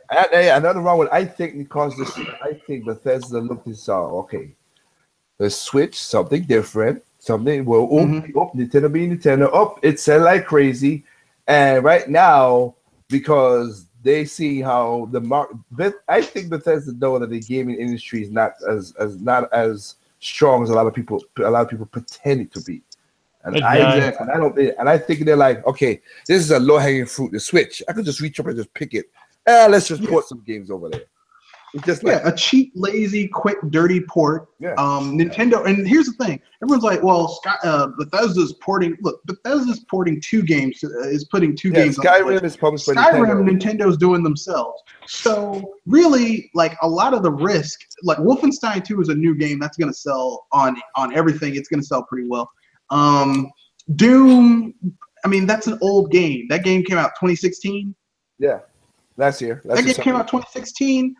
I mean, it's not. I mean, like they just downgraded. Look. They just downgrade the settings in the engine a little bit and put it on the system. Cap the frame rate at 30 frames. They're done. It's not. I mean, yeah, they're doing this the way it is. And like I said, that's what my video I made when I was out the country. When I said I was wrong, I said I'd be fresher. I said I was wrong. They made 3 games. I thought they would make 2 and that'll be it. They made 3, and they might make 4. I don't know. I admit to my wrong that I thought, hey, Bethesda's really say, wow, this is such a low-hanging fruit. I'm gonna do it. So, hey, I can't argue with that. Like I said, I don't want I don't want no company to like, to fail, whatever. But again, if you do shitty shit, I'm sorry, like Capcom, no. But point is, I don't want Capcom to go, but I won't be surprised. That's my point. I don't want to see Capcom go either, but they definitely need a bloody nose. They need to be taken behind the woodshed. Okay. Now you said it. I'm gonna say the second part. You're right. Bloody nose. They got their nose bloody a lot of times. They need to be behind the woodshed and just like, just a little bit of woodshed time with a good leather belt. This whole year has been crazy for Capcom. Okay, and the thing about it, they started off their financial year for this year with a $2 million loss. So they're not even starting off. They didn't even start off on the right foot. And Arc System is also joining them as well because of the whole DLC pass for Dragon Ball Fighters. Well, it's like Capcom can't learn their lesson. It's like they won't. It's like, okay, Street Fighter V launches, it bombs, mostly because of the thing, but it's also only on one console. And most people who play fighting games play them on consoles. And they're like, oh, well, we're going to put it on PC too. I'm like, why would you put a fighting game on PC? Most people who play fighting games don't play them on PC. They play them on consoles. And they put it on the PS4. Yes, it is a popular console, but the reason Street Fighter is a successful IP is because it's on everything, not because it's only on one thing. The last game that you guys put on one console bombed too. That was Street Fighter Third Strike. That was on the Dreamcast. It's a good game, but it was only on one damn console. And that argument was being used by hardcore fighting games when in regards to Tatsunoko versus Capcom when it was a Wii exclusive. It worked out for them. That's the difference. That was different. Here's the difference. There was no competition for Tatsunoko versus Capcom. There's competition for Street Fighter V. There's other fighting games you can play on the PS4 that don't Guilty Gear, King Guilty of Gear, Fighters, Blaze Blue, King. Blaze I mean, Blue. like here's the thing: when you're the only game in town, you can afford to be a little like, well, kiss my ass. You want pizza? We the only pizzeria in town, bitch. But when there's like a Domino's, a Pizza Hut, a artisanal pizza place, you can't beat. Yeah, you got to be a little. Hey, we got a deal, 2 for 1. Because again, look at as I showed in the video. Look at Pokemon Tournament DX. Yeah, it outsold. There are more PlayStation 4s than Switches in Japan, and it only 8,000 got sold. That's ridiculous. Pokemon Tournament sold 56,000. Yeah, and you also have to keep in mind, but this is Capcom, and you can tell Capcom's been doing poorly because look how cheap looking Marvel vs. Capcom Infinite looked before they went back, which means they farmed that game out to be made to less experienced developers instead of doing it in-house. When they can't even do their flagship franchises in-house, they're farming out stuff.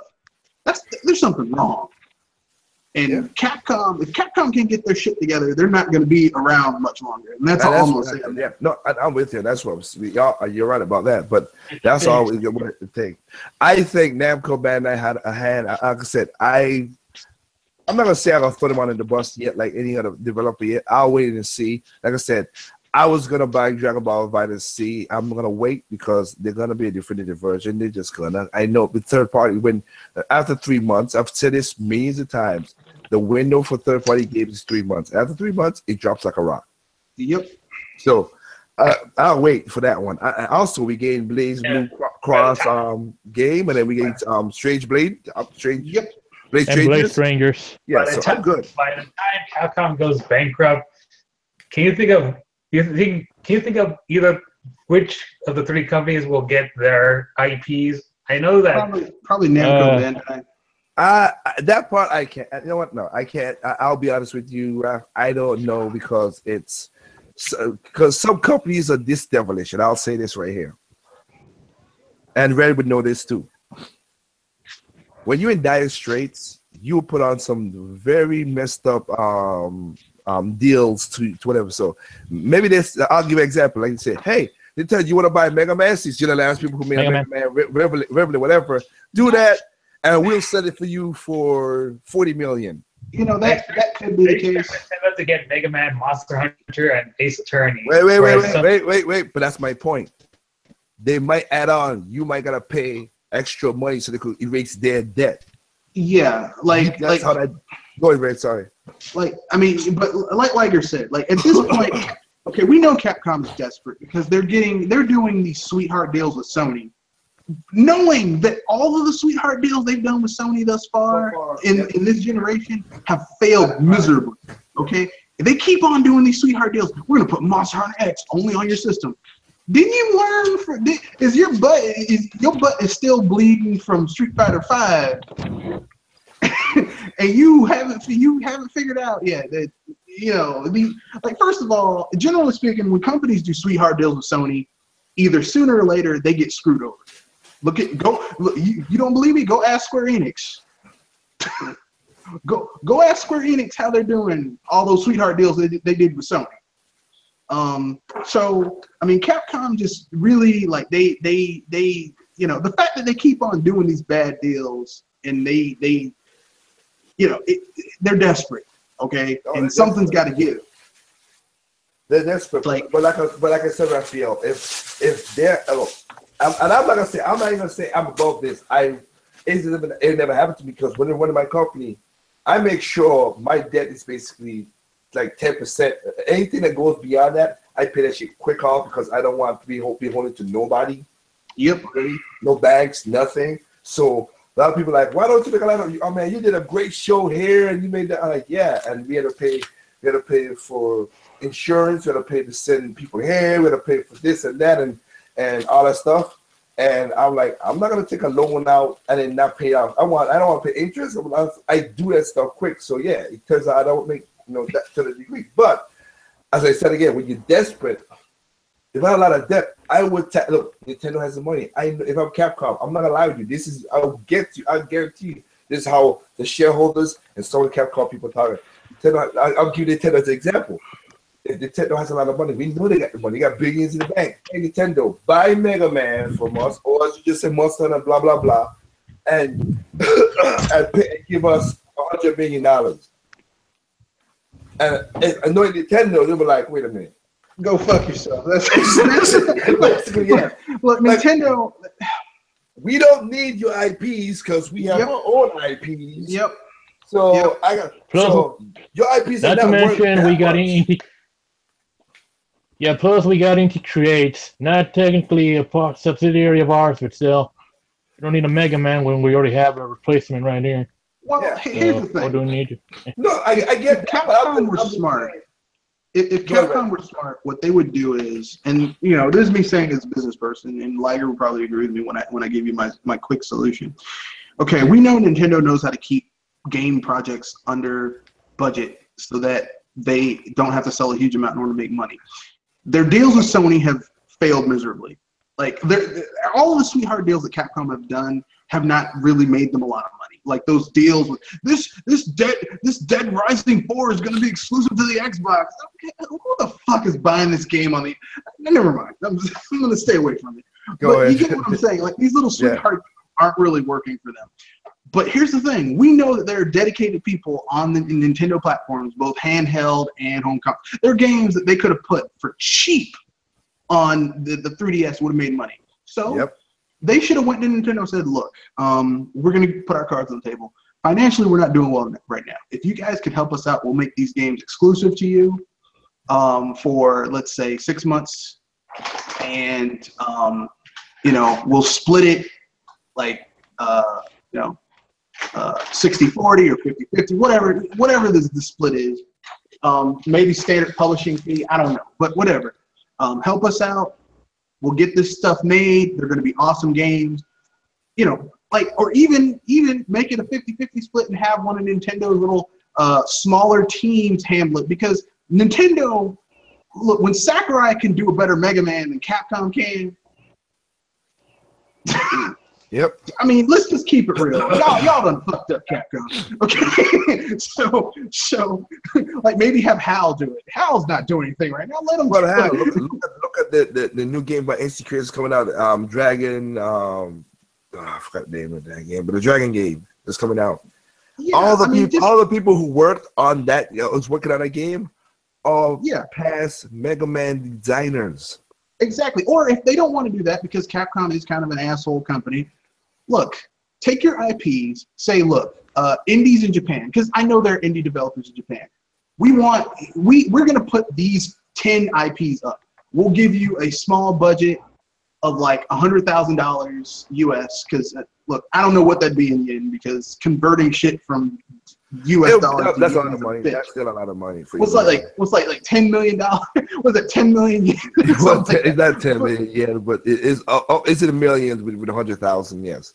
Yeah. So basically, you give them $100,000, like small teams, like 2 or 3 people. Say, look, just or even better, look, here are the IPs. We'll let you make a demo with our IP. Show us the demo. If it looks promising, we'll give you a small budget. Get the game in less than a year. We'll put it on PC and 3DS or PC, and so I don't care, because here's the thing: the problem with Capcom is that they followed we have to cater to the Western market. The Western market doesn't like your games. They don't like your games, Capcom. People like your games when they were Japanese and very quirky and their own thing. People liked Okami. Niche. Well, when they were Japanese, it's like people like Final Fantasy when it was, when it basically had that Japanese Eastern flavor. Like people haven't really been into Final Fantasy when it turned all like, well, we're gonna appeal to the Western audience. It's like, Well, I mean, Yokai Watch was very Japanese, and that didn't sell well. In the West, but not in the East. West. In the West, well, to be fair, in Japan it did very well. In the West, it did okay. Okay, but here's the thing: they already made a lot of money in Japan. Like here's the thing: don't forget they got animes and mangas in Japan for that damn thing too. Everything that they sold on top of like once that thing sold $1 million in Japan, it had made its budget back. Everything above that in Japan was gravy. And then when they localized it and brought it to Europe and America and places like that, that was just more gravy. So Yokai Watch, no, it's not dethroning Pokemon anytime soon, but it's a very like a level 5 is they made money off of Yokai Watch. Yeah. Oh hell yeah. I'm not gonna like, I mean, the people were like, it's gonna overtake Pokemon. Well, first of all, no. It's not like Pokemon. Everyone's like, well, it's like Pokemon. Not really, no. It's more like Persona for kids. It really is. It's more like Persona for kids. But yeah, Yokai Watch is but Yokai Watch still did okay. It did all right. It did good. It did sequels. Yeah, and it's gotten sequels. It's still getting sequels. People are still buying that game. People love that game. So I'm not going to say, well, it did poorly. I'm just simply saying, if they know how to keep their budgets under control and know where to find their audience, people, like, you build a niche and then you create a niche and then you grow from there. You don't say, I'm going to the mass market and forget your niche. And that's the problem with Capcom, is that they forgot their niche and they alienated everyone in the process. Like, they haven't released a Mega Man game in 10 years? Actually, I think it was 7. I think it was 7 or 8 years. I don't mean remakes. I mean a new Mega Man game for Mega Man 10. Mega Man 10 came 9 out. and 10. Mega Man 10, Mega Man 10 was the last game, and if you really want to go, then Mega Man ZX will be the last, like to the main line of changing everything. Yeah, ZX I Advent. mean, they haven't made Or a new unless Mega you, Man game in unless you almost also a count decade. Mega Man Cross Street Fighter. Yeah, okay. And That doesn't count. That wasn't made by Capcom. That was made by the fans. That's like saying Sonic Mania made by the fans, sponsored by Sega. That's a shame when fans make a better Sonic Hedgehog game than the. And I won't say that they can't, but kind of just sorry. And we're supposed to get news about a Mega Man cartoon this year, and okay, still that's no not. news. You wait for that. You go ahead. Don't hold your breath. don't be waiting for long. You go hold your breath for that one. I'm not gonna say. When you pass out, I'll call an ambulance. Exactly. Nope. Like I said, Capcom did everything. Like literally everything that you could do wrong owning a business that's built on creativity, they did wrong. And then when they did something wrong, they doubled down on it instead of trying something different, which is just insane. Like, and I know people are going to say, well, Nintendo's very conservative too. Yeah, but Nintendo's business model is pretty fucking solid. Like 9 times out of 10, it works. Whereas Capcom's business model How much is sorry, like but how 3 much did you got times in the out of bank 10 again? works. Go ahead. I'm just asking how much they got in the bank again, and how many employees? Oh, They owe about 40 everybody. They got. I mean, Nintendo got 40 billion in the bank, and they got above. Let's just say 5,500 in the middle. It fluctuates a little up and down, but yeah. I mean, that's what I was saying. For a company that have that much limited employees and revenue is that much money. Yeah, they punch above their weight. They're more than pushed the rate. They're basically David and Goliath, people. I'm sorry. Like here's the thing you have to realize. Everyone's always like, EA. EA has 2 of the most like popular sports franchises in the world, FIFA and Madden. And you know what? They're only worth like $4 billion. They're worth less than Nintendo. If Nintendo really wanted to, they say, "Oh, so you keep on fucking with us, we gonna buy your ass." That's why I brought up the analogy when you was talking about Raphael. When like I said with Nintendo, like if knowing Capcom, they would add an extra caveat to by selling them the freaking which of course the people be outside the scenes. Yeah, I know you, but people outside the scene would never see this because this is a hush hush. Hey, Red, you know what? You pay this for me, whatever. Oh, and they go like, oh, and the dudes get out like, oh, Red's gonna buy Liger's stuff, and then it falls through like, why Red didn't buy it? Like they don't know the true behind it, and then because they might, if the Capcom gonna add something to it, ain't no freaking way. You telling me you in debt and you're not gonna get out of debt, so you don't gotta pay nobody back. You're gonna pay. You're gonna find ways to make some way to get your ass out of trouble. Basically, Capcom is going the way of Sega right now, where they're in so much debt, and like they had a shitty business model, and they're in so much debt. There's really not much they can really do at this point, unless they do drastic restructuring. And the thing is, in Japan, is if they do that, it's going to make the wolves, which are already sniffing around the door, going to be circling the house trying to get in. And so they're kind of like Capcom. I mean, I guess they think the sweetheart deal they're doing with Sony is going to save their asses because the only person at Capcom that's been doing their job is the Monster Hunter guy. He's the only. I make a product, sells, makes money. My team has been growing. Okay. Yeah, but to be honest though, like I said, like I was saying that they're gonna tack on, they're gonna guarantee tack on. Hey, you pay this, addendums to that IP. And say, oh, you want to buy a Mega Man, you want to buy a Monster Hunter, blah blah blah. Like you want to do that. There's a reason why. And the thing about it, Nintendo knows this. Okay, what they don't need the IPs. They really don't. They got enough IPs to work with anyway. That they could bring out, like I said, they could do another, which everybody's asking for, another Kid Icarus. To what the other one just came, which is a good game. They could do that. They got F-Zero still. They have Wave. They have other IPs that they are sleeping on that they could still do. One and two, Nintendo could do like other indie people have done. Why don't I make a game like your game but just have a different name? I don't need your IP. The only IP that I would want Nintendo to buy from Capcom would be no, that I want them to buy from Capcom would be Breath of Fire. Oh, because shit, Capcom ain't done shit with it. So. Well, but just like you did you talking about the whole Final Fights 3 and all that stuff, Capcom ain't did shit with nothing. Yeah, I mean, see, that's the thing. Look, I have no problem with people buying IPs. Do something with them. Like, don't just sit on something for years and years and years and do nothing with it. I mean, Square Enix the same way. We bought Atlas. I mean, we bought. No, they bought Atlas. It was Sega. No, they bought things that Atlas used to publish. They bought Ogre Battle. They bought Lufia. And aside from releasing that piss poor remake for the DS, nothing. Not a damn thing. No new Ogre Battle games. No new Lufia games. Just sitting on it. I'm like, damn, do something. Or hell, you don't want to do something, contract it out to an indie to do something with the IP, do something with it. Shit. Don't just sit there and let an IP languish away.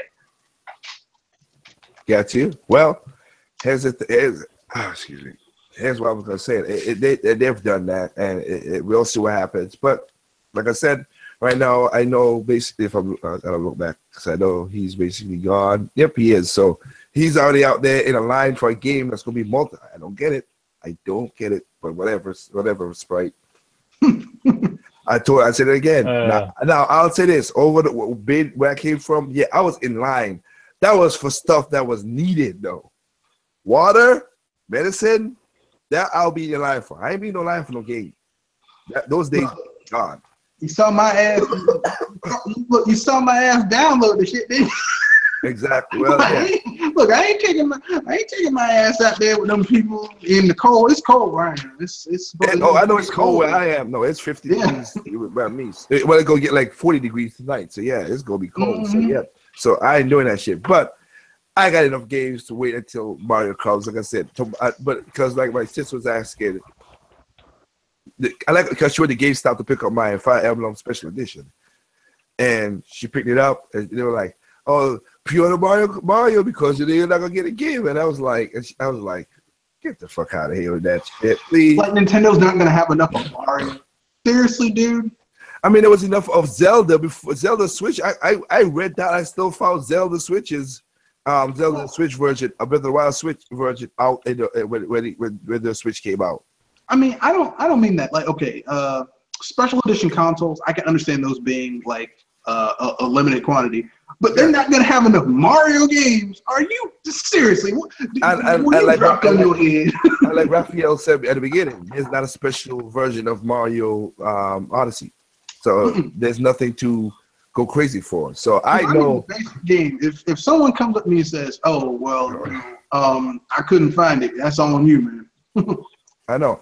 I got where I work at, I got a Best Buy, a GameStop, and a Target, and a Walmart. I guarantee you I could walk into one of those stores tomorrow, which I am going to do, and pick up a Mario game. Yep.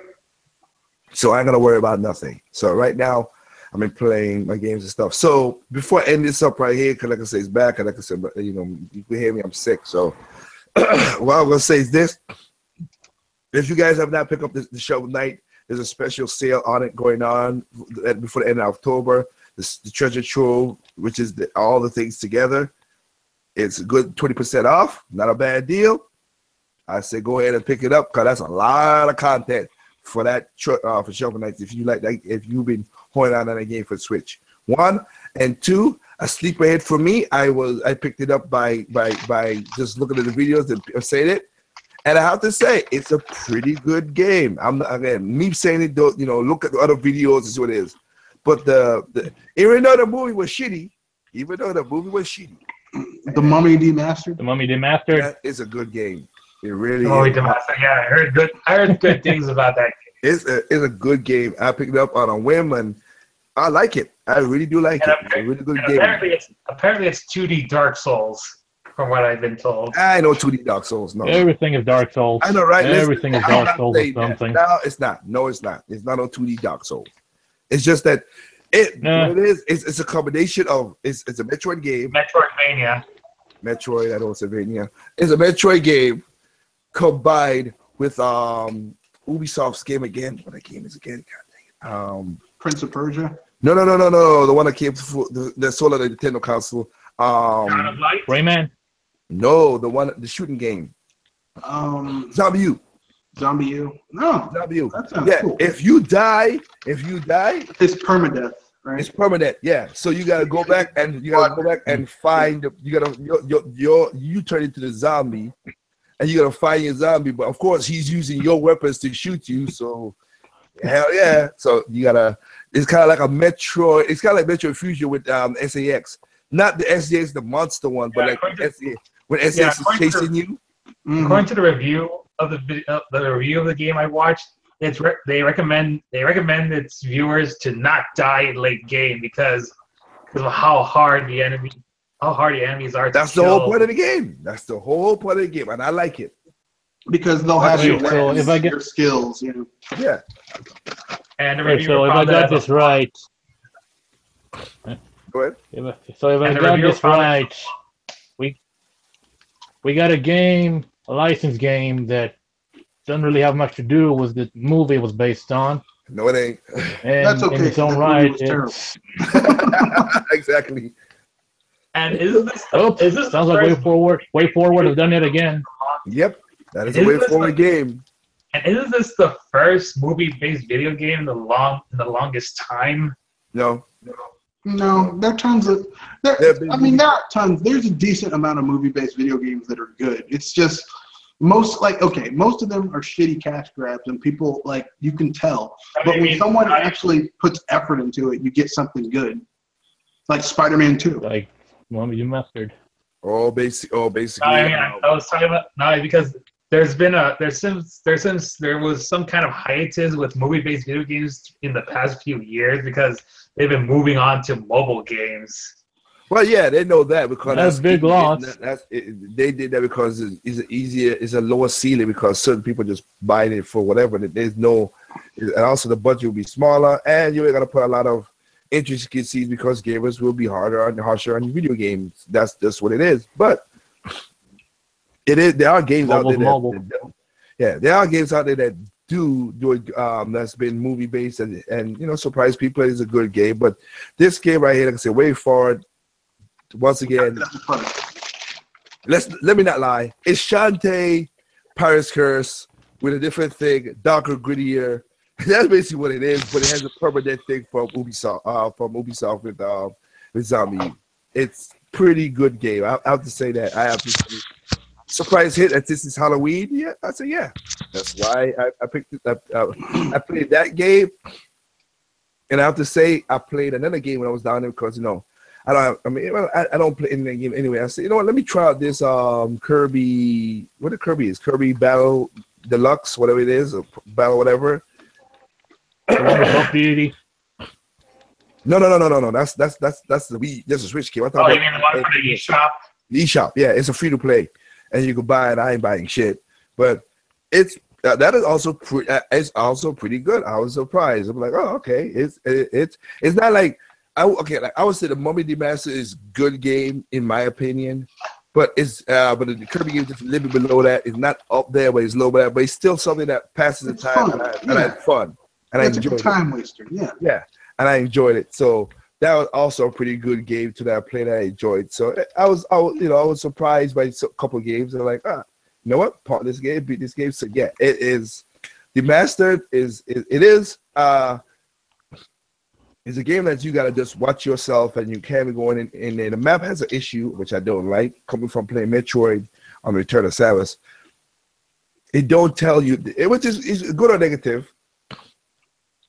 You can't tell the secrets because the map system that Way Forward did. It's like if you went to a room, it's straight up. It's always in a box. In Metroid, if you see a gap open, I can explore here. There's something here. This might be connected somewhere. They don't tell you that, and sometimes you need to watch for that because there might be a secret place up there you never know. So that's why I say it's like a Metroid game. You really gotta explore when you play this game. So As long as it doesn't have Tom Cruise in it, I'm good. Have what? Sorry. As long as it doesn't have Tom Cruise in it, I'm good. I hear you. But it's a good game. I wait for it. Check it out. And again, if you don't have a Switch, it's all right. It's on all consoles and PC. Pick it up. It's on Steam.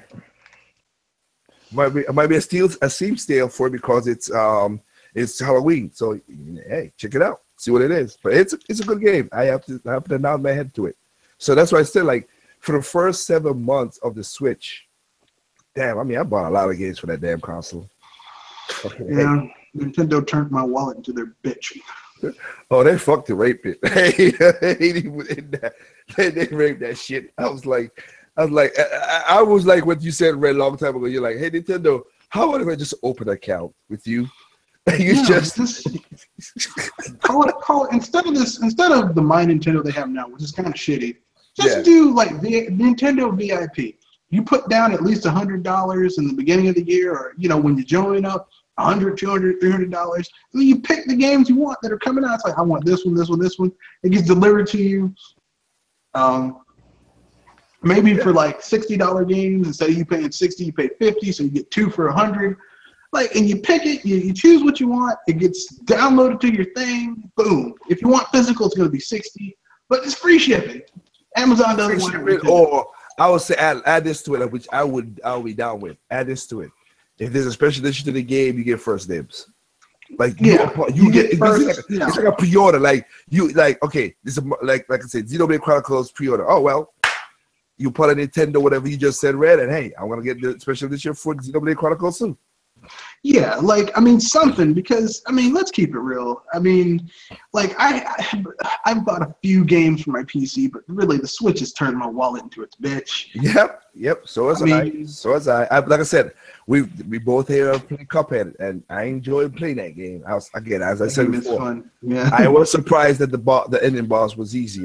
I was shocked. Yeah, the devil is. In the beginning he's kind of hard, but then after he goes into his second and third form, it's like, really? He just starts crying. I've been seeing people having a hard time dealing with. It was harder getting here than fighting. Yep. Mr. Dice was tougher.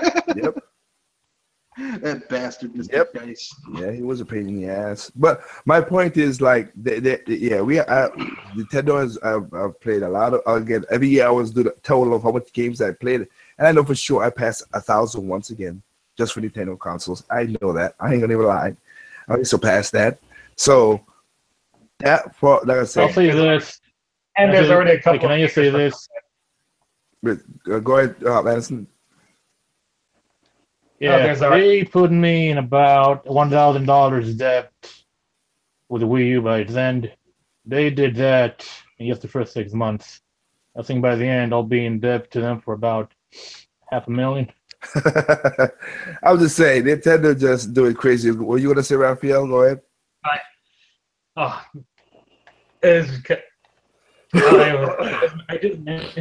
just mentioned that Cuphead is already getting a few haters. Well, every game's gonna get haters. There's always gonna be haters. Yeah, every game gets haters. Yeah, they're gonna be. But if you don't like, if you are the mind of the old run and gun, Contra, Super C, those kind of games. That's what that game is. That's what a game is that I enjoy it. And like Red said, there are a couple of times where you were frustrated, like son of a bitch. Oh man, I didn't notice that pattern and whatever. But I love the charm of the game. I love the game. The game is no holds bar, and I like it. Like I said, but I will be honest. Like I said, I was really shocked because I did it in one shot. I beat the devil in one shot. I was like, really? That's it? Oh, yeah. The thing about the game, the thing is that once you realize the patterns of the bosses, it gets much easier. Once you realize, okay, I can parry these attacks. Which will fill up my super, which I can use in order to dodge this attack or to do massive damage or whatever. Because everyone's playstyle is different. Once you figure that out, it's like, okay, I got this. And then it just becomes, okay, I want to get a higher score on this boss. So I want to get a B+. I want to get an A. I want to get an A+. But here's the thing. Once you beat the game, you have the pattern. Yeah, then you go like what Red just said. You can get all that stuff. But before that, you're gonna get. Like I said, we cover the dice guy. You gotta get certain spin and the roll and shit. Yeah, yeah. It's like luck. That's luck based. Like there's a fixed pattern on the dice and the king dice boss battle. well, here's the thing. This game is a homage to people who played those two games because the dice guy is just like that damn maze from Gunstar Heroes with the dice. those bastards. That's and another then there's a dragon boss. They stole that from Mega Man. Yeah. I mean, it's a love letter to 2D games, which I love because 2D games, in my opinion, are just awesome. You know. Well, I got a problem with 3D, but my thing is the game goes back to what I was saying. It's a game with an art style that does not need a high graphic card, no need none of that bullshit, but it sell well. Why? Because the game idea. That's what always is. No matter how, if your idea is shitty, no matter how powerful your system is, it's just shitty. Yep. It is. I mean, look at all the bad games we've seen coming out as of late. Look gorgeous, but then claim it's like, really? Yeah. So. Yeah, like Assassin's Creed Origin, Star Wars Battlefront 2. I ain't played. I don't know about that. Bad. Yeah. I don't know those are bad. We ain't played them, but we'll see what happened. But again, everybody has their games to pick up right now. Let them pick up their games. They enjoy it. I said, Mummy the Remastered, that is really a good game. Check it out. Like I said, I don't tell people to go buy stuff because it's your money, but check it out. See if it's up your alley. If you're a Metroid person, you like those kind of games, and you love the aspect of the challenge and the whole zombie permadeath thing. Hey, go right ahead, check that out, pick it up. Other than that, like I said, it's basically everybody's going to be playing a little bit of. Everybody's Switch is going to be seeing Mario. Yep. Avoid the internet for the next month or so. Once I get the game, I'm going to be playing the game all day long. Exactly. I'm going to keep it real. I will be playing that game not all night because I got to work tomorrow, but I'll play maybe 20 or 30 minutes, and then I'll definitely play it this weekend when I don't have to work. Because Sunday, during my BS Busters cast, I will be talking about my first impressions of the game. I'm not going to do spoilers. I'm not going to play. I'm not one of those people who sadistically plays a game just to beat it so that I can first and all that shit. I enjoy games. I got time for that crap piece of myself too. So yeah. So check out Red's BS Buster this Sunday. And his sci-fi show tomorrow coming in Saturday. Yeah. Yep. That out. Like I said, hopefully I get back. Well, I don't know. Like I said, you can tell right now I'm sick, so I'll be out of for a little bit while. I just saw all the stuff going on with the LBC. So like, you know what? Why not? I said, why not do a podcast? Basically, I'm in my bonus room right now, picking up some trash because tomorrow's a trash day for me. So it's like, you know what? Let me do a podcast and then take this stuff outside. But again, people, it's look. Again, the ultimate review is you. You buy the games you want to play and have fun with it. We're gonna see it. A lot of people right now are, as you can go to like RGT and all those guys say about November's the day they were gonna go play a lot of third-party games, and that's what they want. And that proves the point that they want those kind of games. I'm happy for them. Me, not really buying those games like that, so I'm all right. Like I said, my pocket's already done swollen out by Nintendo already, as Red just said, made a bit. So I'm good. I already got a special edition Xenoblade Chronicles 2. And I picked, like I said, 2. And all right now, of course, if anybody was friends with me on the Switch, you see me playing Fire Emblem Warriors. So yeah, I have enough stuff to play. I'm good. As sick as I am, I got enough stuff to play, and it's just all we need to do is go out there and play the games at any costs you want. So remember, check out Sci-Fi, Red's podcast on Sci-Fi and on BS Busters. Anybody else? Like I said, I'll put up a video. Why not? About the islands, so you can see from my perspective of how it is down there, and I'll do a little talk over it, whatever, because I have a video I'm gonna do for my radio show and for my and my other YouTube channels that I make sure that none of these jackasses know, bastards, because I don't want y'all over there messing shit up. But I'll do that, and like I said, Super Mario Odyssey is. There's a lot. Also, when I look at Metacritic, there's a lot of people who did not give the reviews yet. They're still in progress. So it might jump up to 98. It might.